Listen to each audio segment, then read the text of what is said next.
This is the Martial Arts Lifestyle Podcast, where we have conversations with everyday martial artists about their histories and how martial arts influence their daily lives.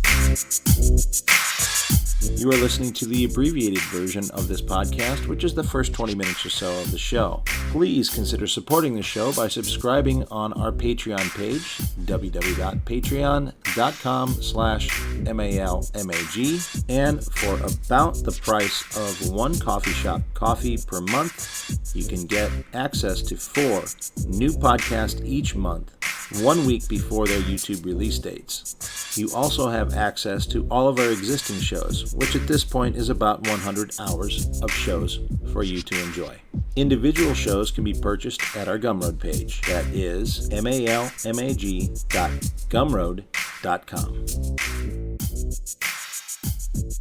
This week I get on Zoom and I connect to Salt Lake City, Utah, and I talk with one of my oldest Inosanto Academy friends and was an instructor of mine as well, Ray Rosales. We talk about how he got involved in martial arts, how martial arts relates to his music, what it was like training with some of the well-known people within the Inosanto martial arts family, and much more. Sit back and enjoy.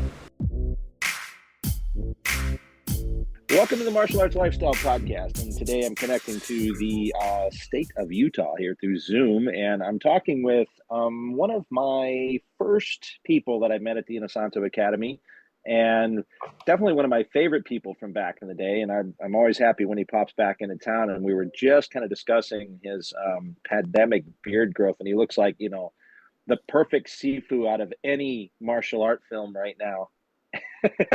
And he's got a sense of humor that rivals mine. So sometimes, you know, it even scares me, which is fantastic.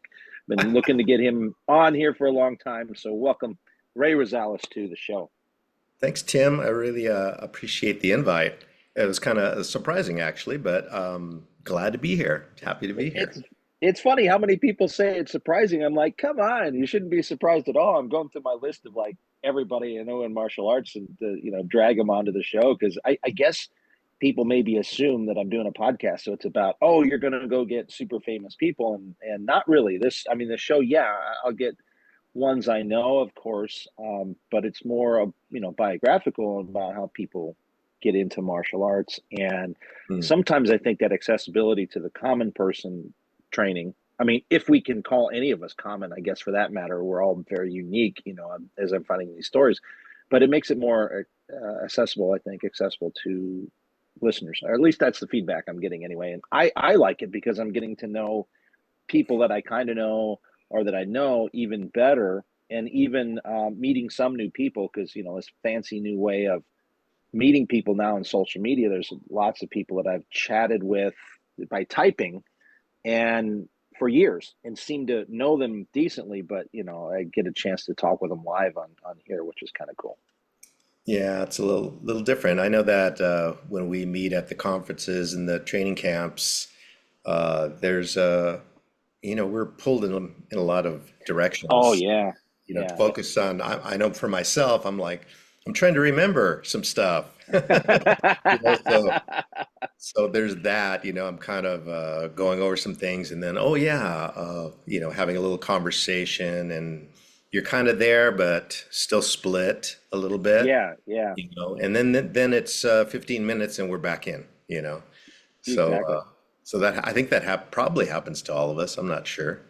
Yeah, I think so. Because there's times where it's so funny, because the conferences take place over so many days, right? And I'm sitting, by the kind of the garage doors, working the camera all the time, and I'll see someone who's kind of opposite end of the room, and it isn't until day 2 or 3 that I actually walk. I wave, but it's like, oh my God, finally, 2 days later, I got a chance to actually speak some words to you, because it's just insane how busy it can be, and but we're all pretty occupied with everything there.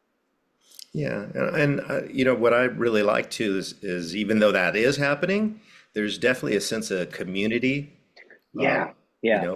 I feel at home every time since day one, when I showed up. Well, no, day one was a little different. Day one was a little different, but over the years, it's been it's been great, seeing the same faces and some new faces, of course, as well. So it's always great to attend. Exactly. Yeah, it's funny. I was just taking Drew Dan to the airport this morning. He's off to Minneapolis to see Rick Fay and do seminar up there. And he and I talked a bit about that whole community and social aspect of it. And we were talking about it more in the case of some of the younger people, some of the kids, and then the two kids that I trained in particular that you met, AJ and Natasha, and how like it's helped them blossom sort of socially from, I mean, not AJ so much, but Natasha was definitely much more of a shy kid. And now, if you know her, she's not shy at all. She'll talk your ear off. So it's kind of a amazing improvement. But I think that social aspect is very important, especially after, I'm not exactly sure. This podcast is somewhere in the 80s that I've done. And every single conversation talks about that, how important that community is, how important that social aspect is. And yeah, there's something to be said there. Who knows? Maybe I'll get some researchers say, I want to listen to a bunch of your shows and, and do something on the social aspect, or screw it, I'll do it for my magazine. We'll do a whole article on it. I think probably be a good thing. Yeah, and it's probably, a common thing in any type of situation where we're, discussing training together. Right. And in some cases, this is like, we hope it never comes to that life and death kind of confrontation. Right. But it's like it's serious stuff too, as well as being Yeah. fun to do. But it's definitely, Hmm. if the outcomes can be a lot different. Hopefully, we're never in those situations. Right. That's very true. And it's good that we have fun, because I say you have to, especially when we're playing with knife stuff. Like, ha ha, I'm pretending to cut your throat and stab you fatally. We better be laughing and having fun, otherwise we're psychotic. Yeah, there's there's that aspect too. Yeah, sometimes I'll kid with my students. I'm showing them some stuff, and then I'll pause and I'll go, you know what? I shouldn't be showing this to you. Yeah, we're going to stop right there. I'm not going to show it to you. And then I show it to them anyway. That's, Yeah, that's funny. That'll give them something to think about. That's, yeah, we're all, the morality thing's an interesting thing, and we can dive into that in a little bit. I may like to kind of maybe start just going back to where it began for you, uh, how you got involved in this, and when it was, and where it was, and how old you were, that kind of thing. yeah, I was 20, 21 years old. And, I was growing up watching Kung Fu, on TV and the Uh-huh. Bruce Lee movies, of course, and just And now you're exposed. looking like Master Poe. It's great. I think I'm going to get those contacts, those white Right. contacts. Yeah, Yeah, exactly. for the next slot camp and a walking stick. Uh, no, but it's always, you're a kid and it's just like, oh, this stuff's so cool. And I was just gotten into my first touring band. So we're talking about 1979, the very end of 1979. And we're starting to play local clubs in South Orange County. And the band was really good. I'm the kid in the band. I'm just learning about a lot of stuff. And I found a note on well, actually, my guitar player found a note on his van and he handed it to me, said, I think this is for you. And it was a young lady who was, I guess, interested. And we started dating and got to know her a little bit. And I was like, man, you're really fit. Like, what do you do? She's really coy and not really wanting to discuss it too much. Yeah, I work out, and I'm like, well, I kept pressing like, well, where, what is it you do?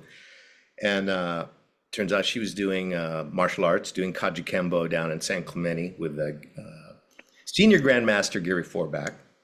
And Okay. and so I was like, well, that sounds interesting. I want to, see what that's about. But before that happened, we were at a place down there in San Clemente, and I was kind of teasing her a little bit, and I was like, "Go ahead, hit me." I want to see. 'Cause she's like Uh-oh. 5'2". She's like 5'2", 115 pounds probably, and she sinks one into my solar plexus like Oh, hard, and I took a knee, and then immediately she was like, "I'm sorry, I'm sorry." It was just like, bam, I'm down, jeez, and I'm like, jeez. "Holy I've shit!" I'm thinking of like the Bugs Bunny cartoon, where they're doing something. Bugs Bunny goes, "Just remember, you asked for it." Bam, and let's. It's true. Yeah, I was kind of like there was a lot of I was very unskillful, I'll say, during that time of my life, but it was like, okay, let's explore this. Let's find out what it was. So I started training there in San Clemente, and I was driving from like Central Orange County, so it was an hour and a half or so sometimes. Yeah. Go down there and train, and uh, the years just kind of went by.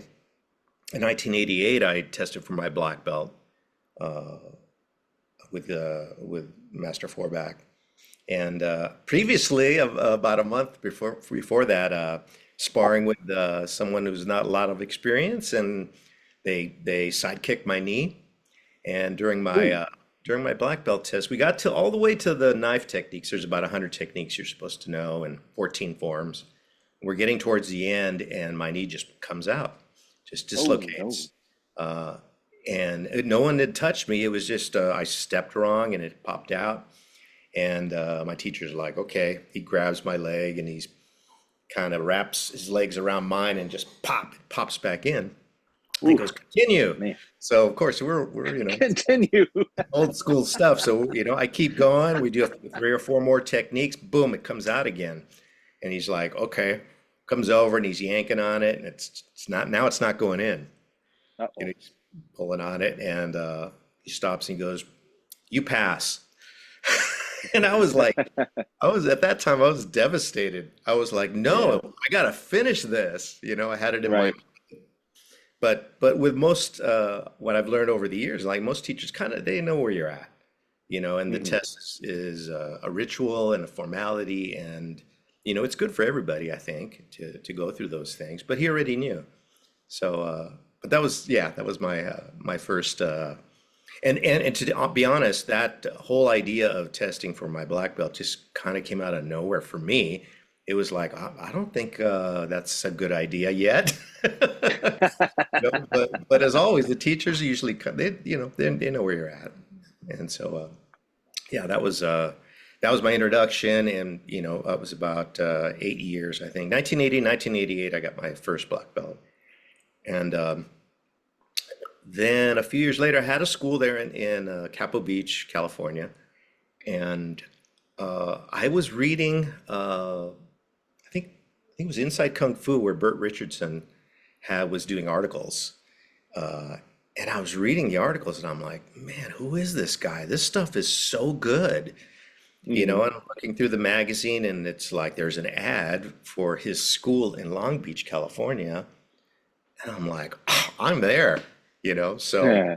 I go down there, and it was kind of an afternoon class. I believe it was on Thursday too, and started training. And I just felt like, I mean, Kajukenbo is an awesome art, and it is an eclectic art in that they also observe other arts and introduce techniques. That's kind of the origins of it. So Hmm. it's a combination of different things, and the house just opened up for me. My house was pretty solid, and then Yeah.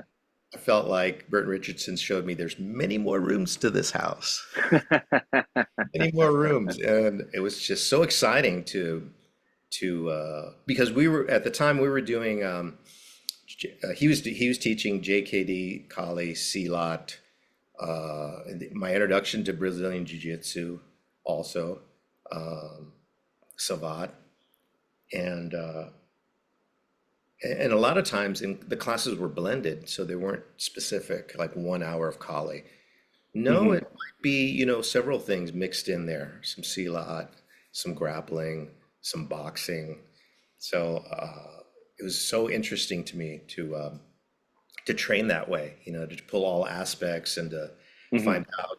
It's like self-discovery. You're finding out your strengths, your weaknesses, and hopefully, to capitalize on your strengths and develop your weaknesses. Right.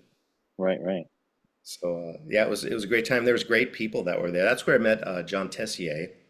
I don't know if Oh you wow. Yeah. John Tessier, but him and I were training partners at the academy for years. Lester Griffith was there at that time too. Wow. Yeah, Okay. and Jesse Anderson. who was a training partner for me there at Burton School.